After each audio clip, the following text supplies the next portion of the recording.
Hermanos, continuamos con nuestra serie de Elías, esta serie que ya la hemos empezado, el pastor Enrique lo empezó ya hace, si no me equivoco, unos 3 o 4 domingos, si no me equivoco, y estamos siguiendo la serie de Elías. Elías, un hombre de fe, valiente y humilde. Elías, un hombre de fe, valiente y humilde. Ya hemos venido viendo el capítulo 16, 17 del primer libro de Reyes, y el Señor, sin duda, creo que ha estado ministrando nuestra vida, y lo digo yo por mí, ¿no? Y seguro que también en su vida. Hoy tenemos el título de nuestro mensaje, Carácter que trasciende. Obviamente está hablando del carácter de Elías, ¿no? Del carácter de Elías que trasciende, que se extiende, que va más allá de lo natural hacia lo sobrenatural. Ese carácter que permanece, ¿no? Ese carácter que crece, que se levanta en medio de todas las circunstancias. Eso es lo que significa trascender en carácter. Amén. La Biblia dice que la Biblia dice en el libro de Santiago, en el capítulo 5, verso 17, que Elías era un hombre sujeto a pasiones semejantes a las nuestras. Pasiones, deseos, debilidades, flaquezas humanas. Dice que Elías era un hombre como nosotros, como usted y como yo. Pero también la Biblia dice, ¿no? Lo describe a Elías por sus hechos y acciones como un hombre de fe, como un hombre valiente, como un hombre humilde. Y cuando pensamos en estas características de ser, de tener fe, de tener valentía y humildad, nos debemos de preguntar: ¿soy un hombre o una mujer de fe? ¿Soy yo un hombre o una mujer valiente? ¿Soy yo un hombre o una mujer humilde? Usted sabrá la respuesta delante de Dios.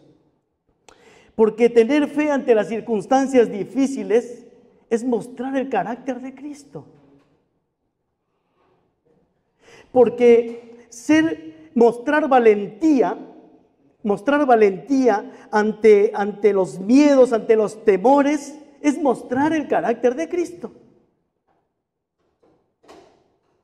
Porque mostrar humildad, venciendo a nuestro orgullo personal, es mostrar el carácter de Cristo. ¿Amén? ¿Sí? ¿Estamos de acuerdo? ¿O he dicho algo raro? No, ¿no es cierto? Vale, estoy bien entonces. Hermanos, en los avatares de la vida necesitamos seguir creciendo en el carácter de Cristo en nuestras vidas cotidianas. La vida que te haya tocado. Cada uno de nosotros viene de un contexto de vida diferente. Aunque algunos seamos de la misma nacionalidad, venimos de trasfondos de vida absolutamente diferentes. Aquí habemos varias personas de diferentes nacionalidades. Tuvimos los padres que tuvimos la crianza que tuvimos. No tuvimos padres perfectos, no tuvimos amigos perfectos. Eso es lo que nos tocó, ¿no? Algunos somos guapos, altos. No voy a decir como yo, Ferran. Pero hermanos, Dios quiere que nuestro carácter crezca en medio de los avatares, de las dificultades de la vida. Elías, el profeta Elías, es el vivo ejemplo de un carácter que se extiende, que trasciende en medio de las dificultades de la vida. Por ello nuestro mensaje de hoy, en la vida del profeta Elías, nos va a mostrar ese carácter que se extiende, que va más allá de lo natural en las diferentes circunstancias y adversidades de la vida, especialmente en los momentos duros de la vida. Ahora, hay cosas que usted puede vivir y es tan sensible a las dificultades de la vida que quizás tu compañero o tu hermano no lo es. pero cada uno, conforme a su carácter, conforme a su personalidad, ¿no? Conforme a su propia vida, asume la dificultad que vive como tal. Por eso que en esta tarde, hermanos, en esta tarde vamos a mirar cómo debe de trascender nuestro carácter en Cristo. Cómo se debe de extender, cómo debe ir más allá de lo que nuestros ojos ven. La primera es aceptando vivir las experiencias negativas de parte de Dios. Y digo experiencias negativas porque toda dificultad que nosotros pasamos, nosotros podemos tratarlo como algo negativo en nuestra vida. Usted le puede poner el nombre que usted desee. Le puede poner experiencia adversa, dificultades o penas en la vida. Le puede poner el nombre que tenga, pero no deja de ser una experiencia negativa porque somos hombres y mujeres que nos gustaría que todo nos vaya bien. Y cuando no nos va bien es algo negativo, ¿no es cierto? Por eso que nuestro carácter debe de trascender aceptando vivir, palpar esas experiencias negativas de parte de Dios. Y no somos masoquistas, que estamos buscando vivir lo negativo. No. No tiene esta connotación lo que nosotros estamos hablando. Si nos toca vivir un momento difícil, lo vamos a asumir con responsabilidad, con valentía, con fe, con humildad. Amén. Mire lo que dice Primera de Reyes, los primeros 2 versos que hemos leído al principio. Dice: después de estas cosas aconteció que cayó enfermo el hijo del ama de la casa, y la enfermedad fue tan grave que no quedó en él aliento. Y ella dijo a Elías: ¿qué tengo yo contigo, varón de Dios? ¿Has venido a mí para traer a memoria mis iniquidades y para hacer morir a mi hijo? ¡Wow! Pero antes de comentar cómo es la actitud de Elías, este pasaje comienza diciendo: después de estas cosas.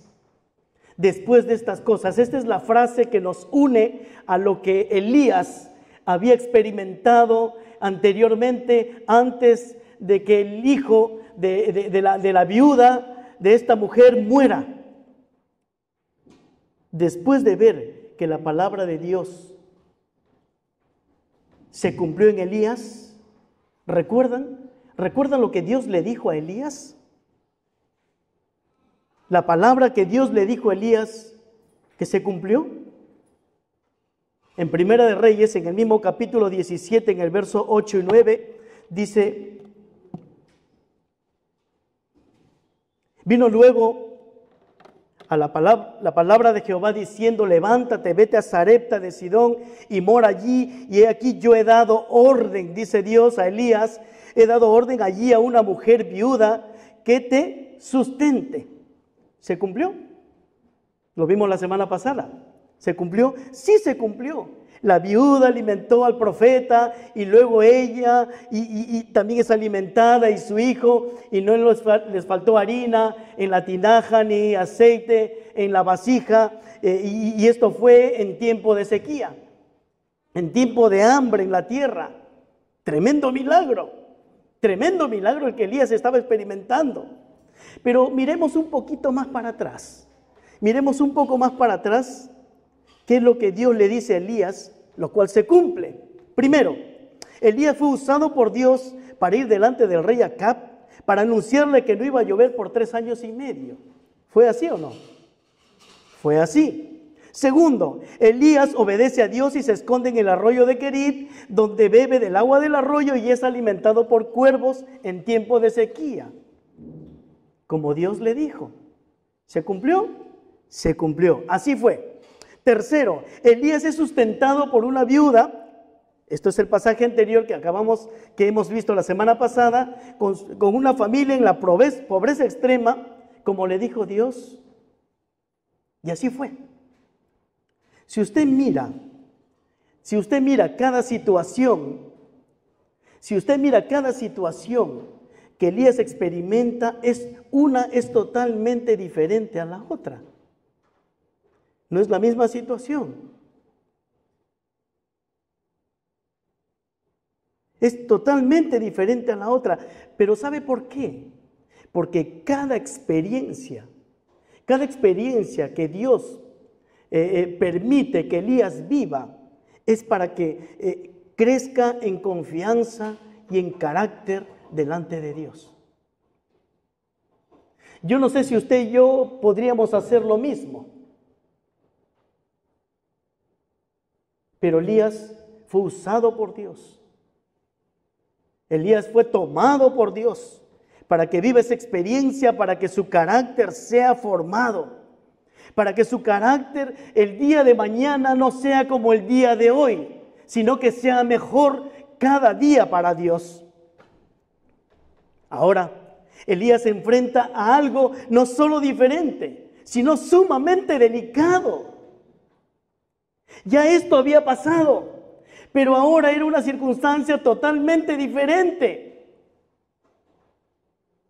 Dice Primera de Reyes, el verso 17, aconteció, dice, ¿no? Después de estas cosas, aconteció que cayó enfermo el hijo del ama de la casa y la enfermedad fue tan grave que no quedó en él aliento. El niño había muerto. El niño a quien juntos con el profeta y su madre habían sido sustentados por la provisión de Dios en tiempo de sequía, ese niño había muerto. ¿Y quién era ese niño? Sí, era el hijo de la viuda, pero ¿qué más? Era su único hijo. Ella no tenía otro hijo. Era su único hijo. Este acontecimiento era algo inusual, el que Elías estaba viviendo. Porque hasta el momento ningún profeta de Dios había experimentado algo parecido. No había. El hijo de la viuda había muerto, se enfermó y murió. Imagínese usted que se te muera el hijo de alguien quien te ha ayudado, quien te ha dado un lugar donde estar, donde habitar, que te haya alimentado y no te ha cobrado ni un céntimo, ¿no? Imagínate.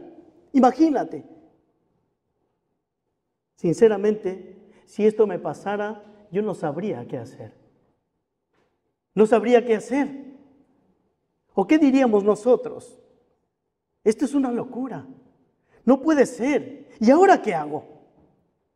Quizás trataríamos de salir corriendo de aquel lugar, porque no tendríamos palabras cómo justificar ese acontecimiento triste y doloroso para aquella mujer que nos sustentó,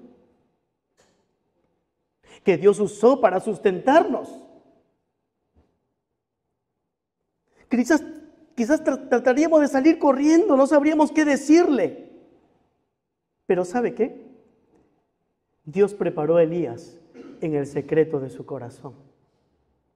Dios preparó a Elías en el secreto de su corazón. Con cada circunstancia donde Dios lo llevó, Elías creció en ese carácter, en esa confianza, viendo la gloria que Dios le había mostrado en cada momento de su vida. No era posible que Elías, un desconocido total, vaya y hable con el rey Acab, con el rey, con el líder de la nación, y le anuncie sequía, sabiendo la mujer que Acab tenía a Jezabel. Es tremendo, hermanos. Es tremendo la valentía que tuvo él de enfrentar esta situación, de atreverse a vivir ese momento difícil de la vida.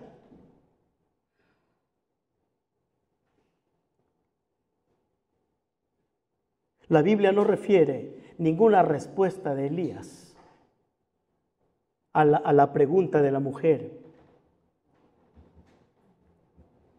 ¿Qué tengo yo contigo, varón de Dios?, le dice ella. ¿Has venido a mí para traer a memoria mis iniquidades, mis pecados, y para hacer a morir a mi hijo? ¿Qué tienes conmigo? ¿Qué te pasa? ¿Yo qué te he hecho? Si lo único que he hecho contigo es hacerte bien. Te he dado mi casa, te he dado toda la confianza para que tú puedas morar aquí y ahora mi hijo se ha muerto. De alguna manera le estaba echando la culpa. De alguna manera. Pero Elías no le responde a estas palabras de esta mujer, a esta pregunta, porque veía que esta mujer estaba sufriendo dentro de ella, en medio de sus lágrimas. Elías no trata de justificar la muerte de su hijo por los pecados que ella había cometido delante de Dios, porque era una mujer gentil, era pagana, de una nación pagana. Él no le dice, quizás nosotros dijéramos o pensaríamos, esto le pasa por pecadora, ¿no? Esto le pasa por no acordarse de Dios, por vivir de espaldas a Dios y hacer lo malo. La juzgaríamos quizás. La juzgaríamos quizás, a pesar de esos momentos de desesperanza que ella estaba viviendo, pero creo hermano sinceramente que Elías meditaba en su corazón que esta experiencia no estaba aislada de la voluntad de Dios en su vida. Él sabía que Dios estaba en medio de todo esto. Él lo sabía porque Dios es un Dios soberano. Dios tiene el control de nuestras vidas, de tu vida y de la mía. Por más detalles minúsculos que podamos vivir, Dios lo sabe. Él tiene el control. Él te conoce, Él me conoce. Pero Elías había aceptado vivir las experiencias negativas de parte de Dios. Él había experimentado y visto la gloria de Dios en cada acontecimiento en su vida. Y de buena gana vive esta experiencia. No hay queja en sus palabras. No hay cuestionamientos a Dios. No cuestiona a Dios por lo que está viviendo. Por eso que, iglesia amada del Señor, debemos recordar siempre que la voluntad de Dios, ya lo dijo Angie en 2-3 oportunidades, que la voluntad de Dios es buena, agradable y perfecta. Romanos 12:2. Y en ella están también, en esa voluntad de Dios en nuestra vida, están también las experiencias negativas que nos toca vivir como hijos de Dios. La vida cristiana no es una vida de rosas, no es una vida de efervescencia donde todo nos va bien, donde nunca te falta el trabajo. Quizás nunca te ha faltado. Quizás nunca te faltó el sueldo mensual. Quizás nunca te faltó una casa, una familia bonita, quizás nunca te faltó, pero la vida cristiana no se trata de solo eso. La vida cristiana se trata de ir más allá, de mostrar el carácter de Cristo en nuestras vidas, de dar valentía, de fe, de confianza delante de Dios. Dios no te ha llamado para que estés como estás hoy. No. Yo me niego a ser como soy hoy, porque yo mañana quiero ser mejor para Dios. ¿Sabe por qué? Porque Él me salvó. Él transformó mi vida, Él salvó mi matrimonio, me dio una familia no perfecta, pero somos una familia feliz, lo puedo decir.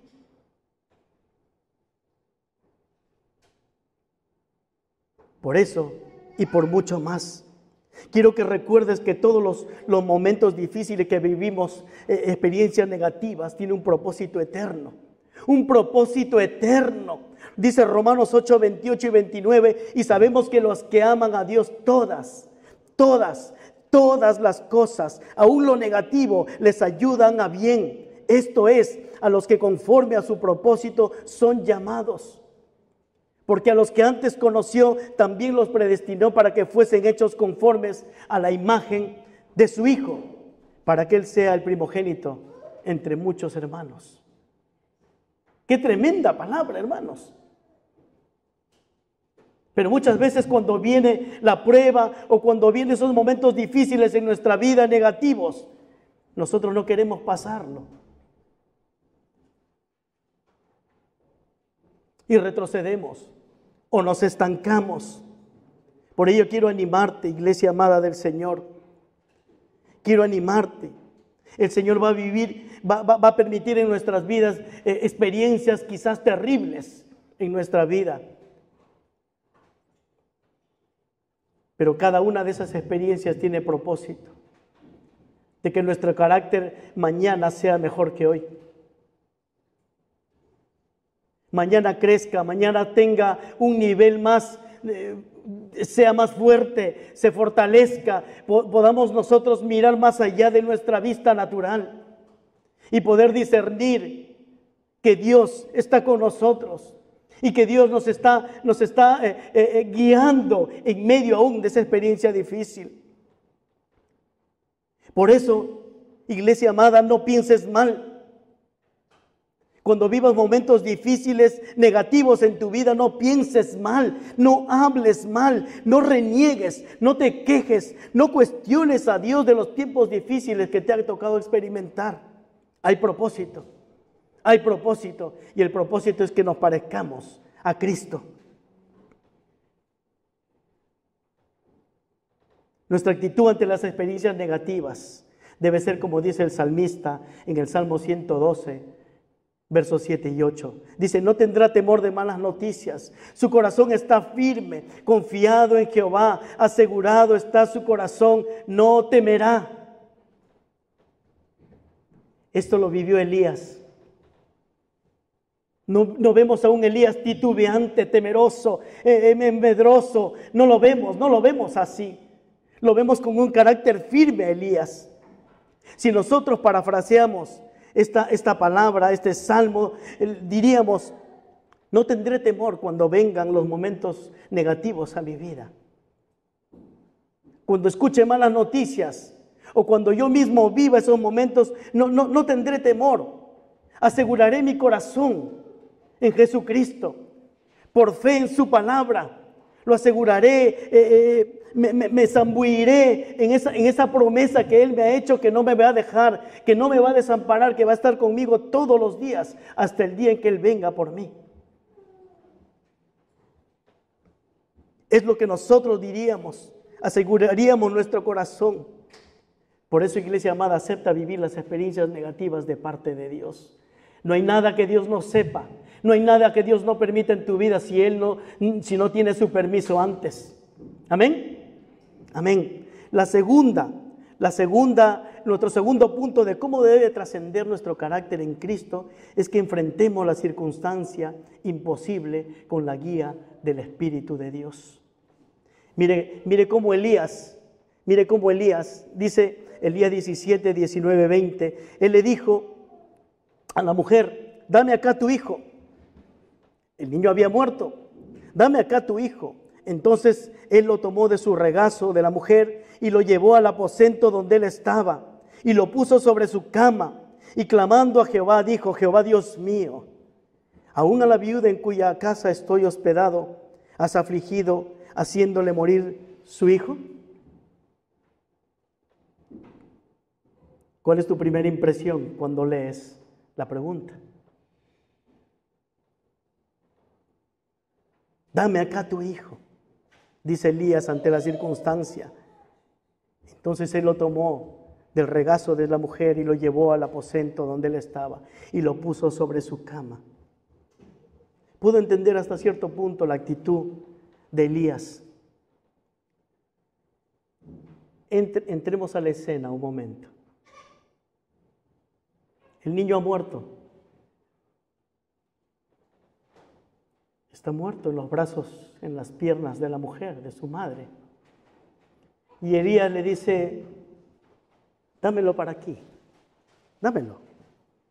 Lo coge, se gira y se va a la habitación llevando al niño muerto. ¿Cómo?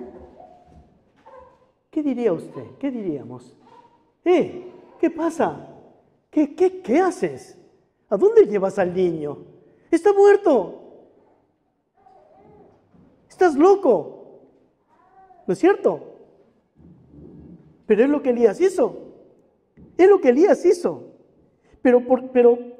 quizás usted o yo hubiéramos hecho algo mejor. Hubiéramos llamado a la ambulancia. Hubiéramos llamado a los médicos. Alguien habría llamado a los vecinos y los vecinos estarían consolando a la mujer. ¿No es cierto? Es lo que normalmente quizás haríamos, pero no. Elías no era médico.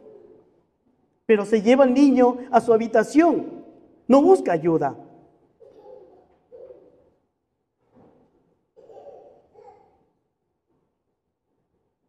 Él pone al niño sobre su cama.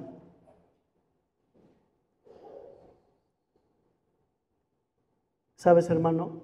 Muchas veces lo que Dios hace a través de las personas que son guiadas por el Espíritu de Dios no tiene sentido.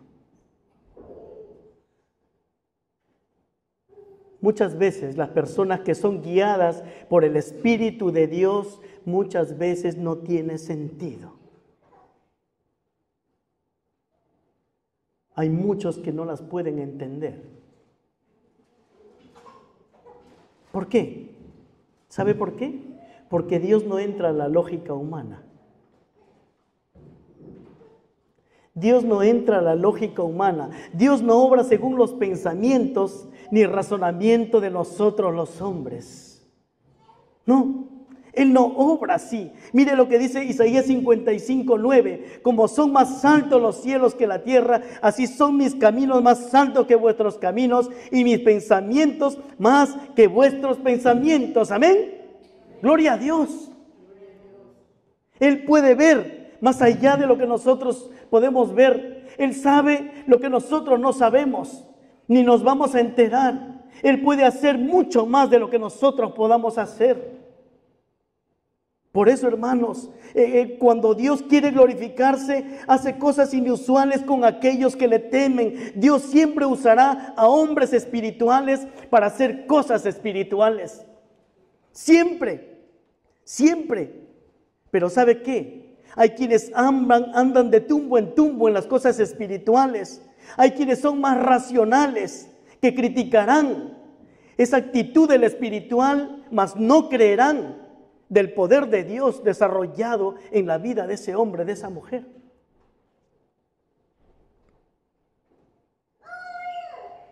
Elías era un hombre espiritual. No solo era valiente, no solo era un hombre de fe humilde, sino también era un hombre espiritual. Por ello fue tomado y guiado por el Espíritu de Dios.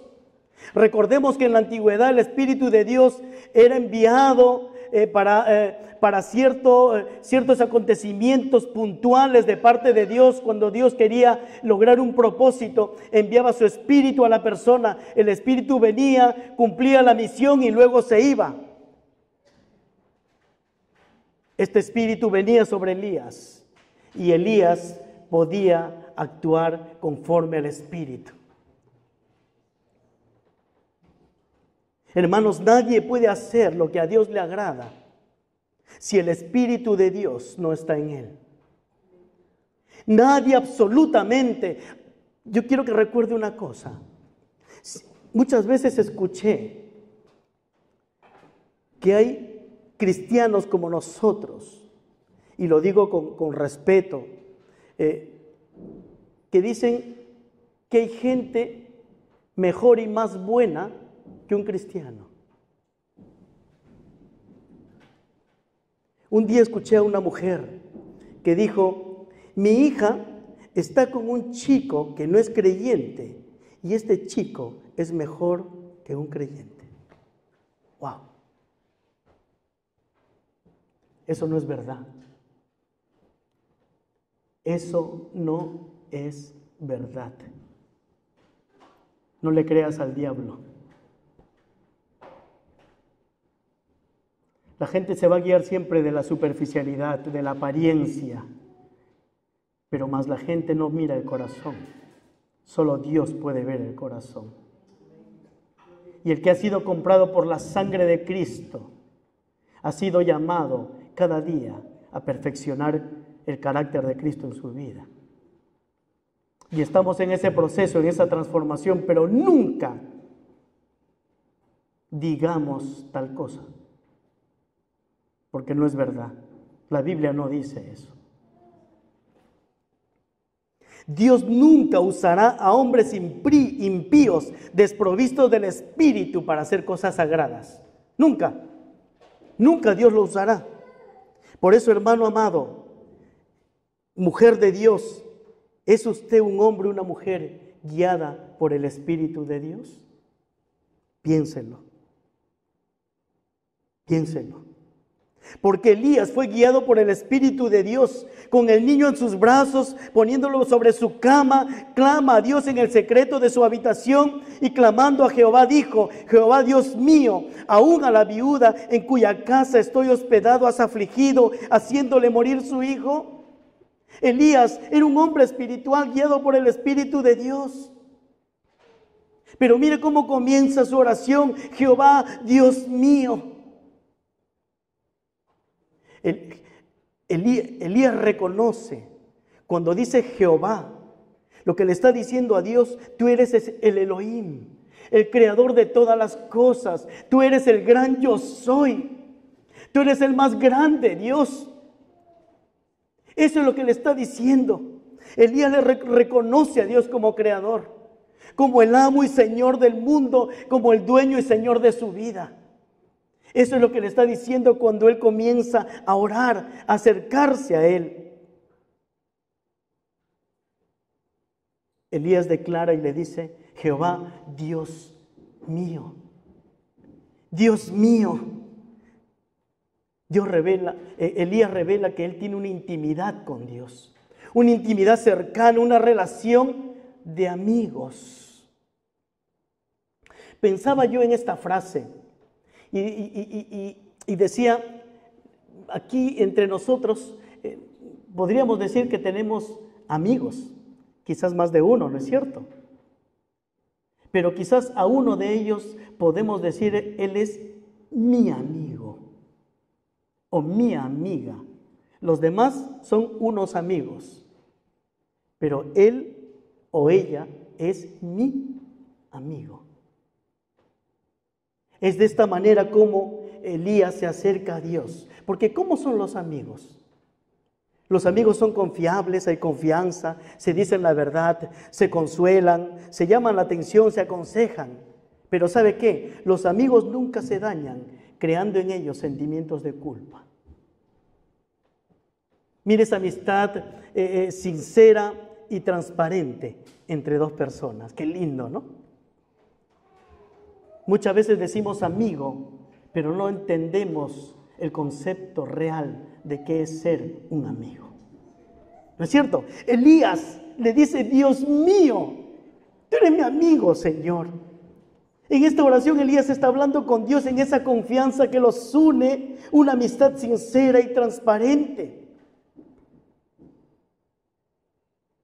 Por eso le habla así a Dios y le dice: aún a la viuda en cuya casa estoy hospedado has afligido, haciéndole morir su hijo. Parece que le estuviera reclamando a Dios.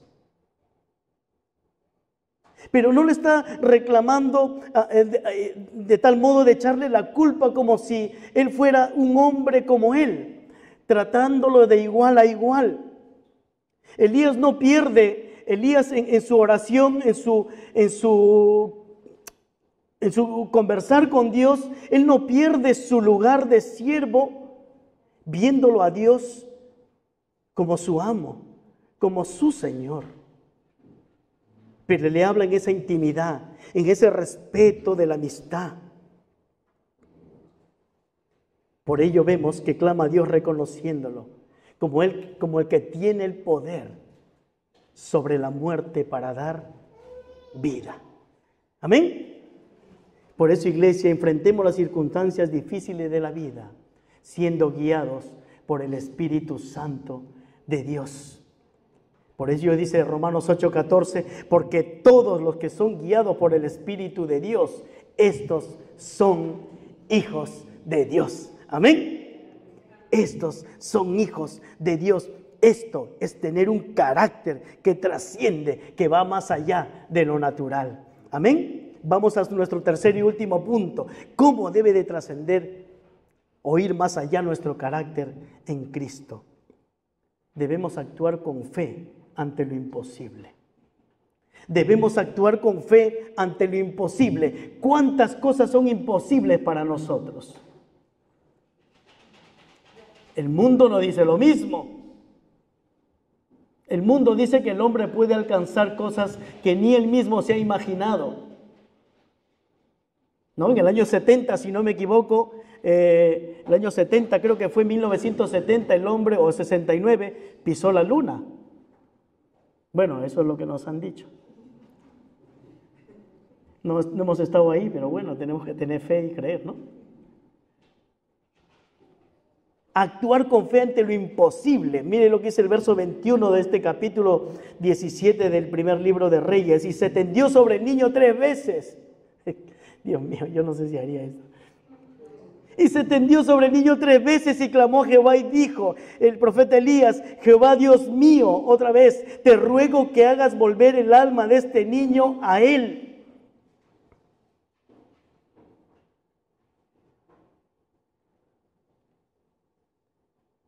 El profeta no solo es conocido como el título que lleva nuestra serie, un hombre de fe, valiente, humilde. Hemos dicho también que él es un hombre espiritual. Ahora, la Biblia nos da a conocer de que Elías es un hombre de fe y de oración. Un hombre de fe y de oración, porque Elías ora a Dios rogándole que le devuelva la vida a este niño para que su madre no sufra esta pérdida, este dolor. Su madre había perdido a su marido, era una mujer viuda, y ahora perder a su niño, imagínense. Dios mío, imagínense la calamidad que le llegó a esta mujer aún sirviéndole al profeta de Dios. Y se tendió sobre el niño 3 veces y clamó a Jehová. Esta acción está también Eliseo en 2 de Reyes 4, 32 al 37. Tiene esta misma acción, tiene esta misma experiencia. Cuando el niño de la tsunamita se muere y él dice que se tiende 2 veces sobre este niño. Quizás, y es lo más probable, de que Eliseo imite a su maestro Elías, porque Eliseo era discípulo de Elías e hizo lo mismo. El niño resucitó. El niño resucitó. Más adelante también en Hechos capítulo 20, el apóstol Pablo tiene una experiencia parecida. Una experiencia parecida cuando en su predicación se alargó hasta altas horas de la noche y un joven se cayó de la ventana, se cayó hacia abajo y se murió. Y él fue y se echó sobre él una vez. Y dice que la persona volvió a la vida, ¿no? Volvió a vivir, revivió, dice la palabra de Dios, ¿no? O resucitó, ¿no? Pero ¿saben qué? Elías no tenía un antecedente parecido. Por lo tanto, tuvo que fiarse quizás doblemente del Dios que lo había enviado a ese lugar. Su fe tuvo que ser más grande. Podría decir que tendría que tener el añadido de una doble fe para que él pueda realizar ese acto. Tremendo. Jehová Dios mío, te ruego, dice el profeta, que hagas volver el alma de este niño a él. ¿Cómo lo haríamos nosotros? Quizás ya no para que alguien resucite, ¿no es cierto? Quizás no oraríamos para que alguien resucite. No, tendríamos que tener la fe de Elías para hacerlo, ¿no? Pero ¿cuántas veces hemos orado por la sanidad de alguien y no ha pasado nada? ¿Cuántas veces hemos orado por cualquier dificultad en la vida de alguien o en nuestra propia vida y no ha pasado nada? ¿Será que no hemos tenido la fe suficiente para ver el milagro de Dios y el obrar de Dios en esa circunstancia? O quizás nuestra oración no fue una oración espiritual, sino más fue carnal, no fue alineada a la voluntad de Dios, nuestra petición. ¿Qué pasa?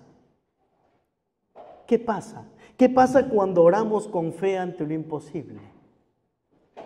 ¿Sabe lo que pasa? Dios escucha la oración de fe y obra. Dice el verso 22, y Jehová oyó la voz de Elías, y el alma del niño volvió a él y revivió. Esta es la primera vez que la Biblia describe la resurrección de una persona. Esta es la primera vez y Elías está ahí como el personaje principal entre los hombres a quien Dios usa para que esta persona vuelva a la vida. La oración de fe de Elías tuvo que ser una oración poderosa. Tuvo que ser una oración poderosa, una oración trascendente, una oración que movió el corazón de Dios para que Dios lo escuchara y obrara y levantara de la muerte a ese niño.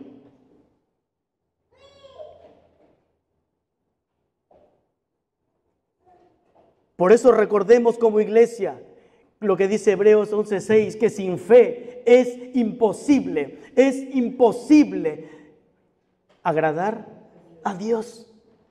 Sin fe es imposible porque es necesario, iglesia, que el que se acerca a Dios, para Dios todo es posible. Y que es premiado de los que le buscan. Amén. Es galardonador, dice. Por eso ora con fe. Pero ¿sabe qué tienes que hacer? ¿Qué tenemos que hacer para tener fe? Lee tu Biblia. Leamos nuestra Biblia. Nadie va a venir, aunque mucha gente lo busque, ¿no?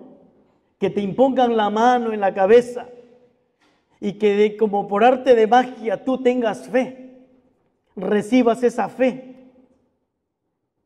La Biblia dice, Romanos 10:17, que la fe viene por el oír y el oír por la palabra de Dios. Leamos nuestra Biblia. Lee tu Biblia porque tu fe se va a fortalecer y Dios te va a usar.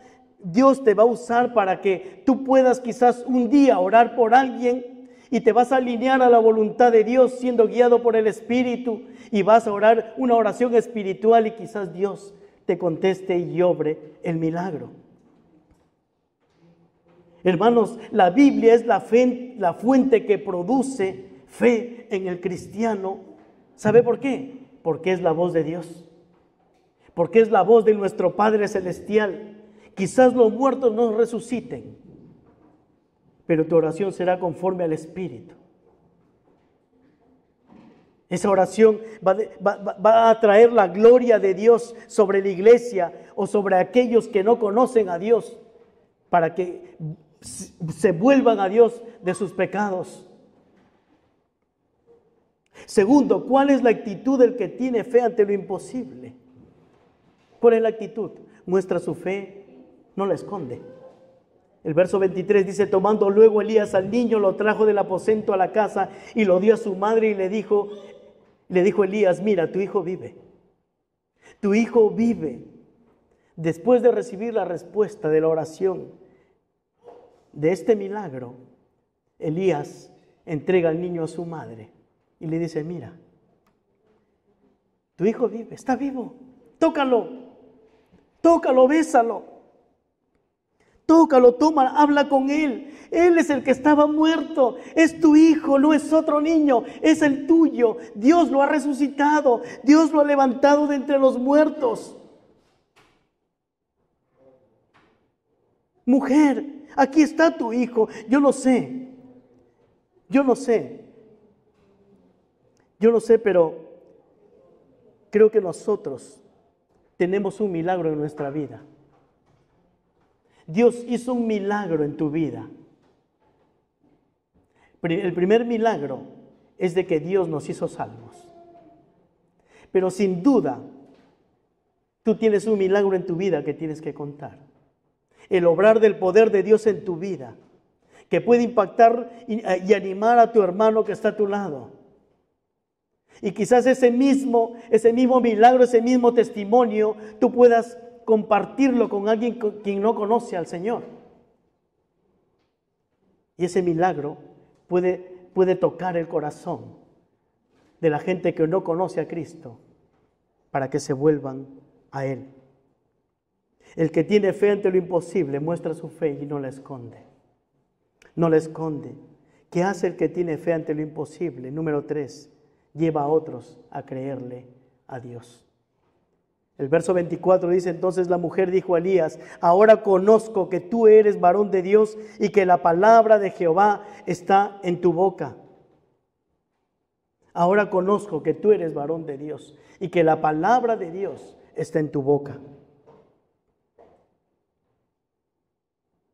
La viuda había experimentado con Elías el milagro del sostén de Dios, el milagro de la harina y del aceite. Pero ella nunca había experimentado la resurrección de alguien, aún en este momento de su propio hijo. Ella tenía dioses, el dios de Baal, el dios de la lluvia y la fertilidad. Tenían muchos dioses, pero el Dios el Dios de Elías, había impactado el corazón de esta mujer, y Elías con este acontecimiento la lleva a creerle a Dios, porque ella declara: ahora conozco, ahora sé que tu testimonio, lo que tú has dicho, tú estás viviéndolo. Tu ejemplo suena más fuerte que tus palabras. Lo que tú vives, eso es lo que yo he visto a través de tus palabras.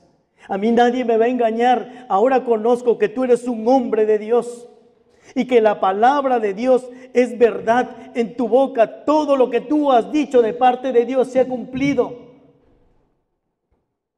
Yo no sé por qué, cuál es la razón de que no prediquemos el evangelio allí fuera. Yo no sé cuál es la razón, si es el miedo, el temor a ser juzgado, a ser menospreciado. Pero hermanos, la palabra de Dios tiene poder cuando sale de nuestra boca. Tiene poder, y tiene doble poder si tú la vives.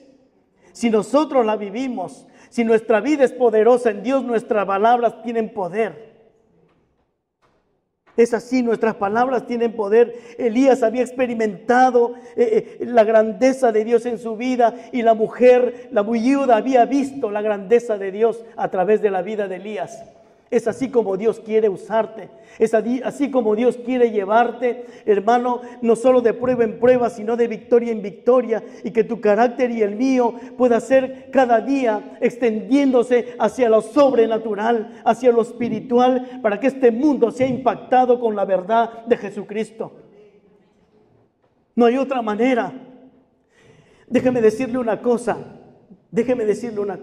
Es bueno que aprendamos la palabra de Dios, pero es bueno también que la escudriñemos y la traigamos al contexto español, al contexto europeo. Porque no es lo mismo en América Latina que aquí en España y en Europa. No es lo mismo la predicación. Pero lo que impacta al europeo o al español es tu testimonio. Porque cuando tú tienes testimonio de vida en Jesucristo, ellos te escuchan. Ellos escuchan lo que tú dices. Ellos escuchan lo que tú vives. Es por eso que Dios quiere transformarnos en carácter, que nuestro carácter se extienda, hermanos. Que nuestro carácter refleje la gloria de Jesucristo. Que nuestro carácter, no te conformes a tener el carácter que hoy tienes. No te conformes al ver a tu esposo como está. Anímalo, no lo critiques. No te conformes a ver a tu esposa, querido hermano, tal como está. Dale lo que Dios te ha dado, para que juntos se encienda el fuego del Espíritu en tu vida y puedan ser de ejemplo vivo para vuestros hijos, y como familia podamos impactar en medio de nuestra iglesia esta sociedad que cada día parte sin Dios a una condenación eterna. Tenemos trabajo que hacer, y nuestro trabajo empieza en nuestra intimidad con Dios, cerrada nuestra habitación. Amén. Hermanos, ahora conozco que tú eres varón de Dios y que la palabra de Jehová es verdad en tu boca. Me impacta esta palabra. Me reta, me desafía para que yo pueda vivir más adentrándome en el corazón de Dios. No sé tú, Pero es mi anhelo, es mi ánimo para tu vida, para que nos adentremos más en el corazón de Dios y no estemos mirando lo natural y llenándonos en nuestro corazón quizás de crítica a los demás que no son como nosotros y creemos nosotros que somos mejores que ellos. Por eso quiero animarte en esta tarde. Si tu vida refleja el poder de Dios, tus palabras tendrán poder. Créele a Dios, el Dios de nuestra salvación. Y concluyo con esto. Un carácter que trasciende, que se extiende hacia lo espiritual, hacia lo sobrenatural, es el carácter que acepta vivir las experiencias negativas de parte de Dios. Este carácter enfrenta la circunstancia imposible con la guía del Espíritu y actúa con fe ante lo imposible. Amén. Oremos.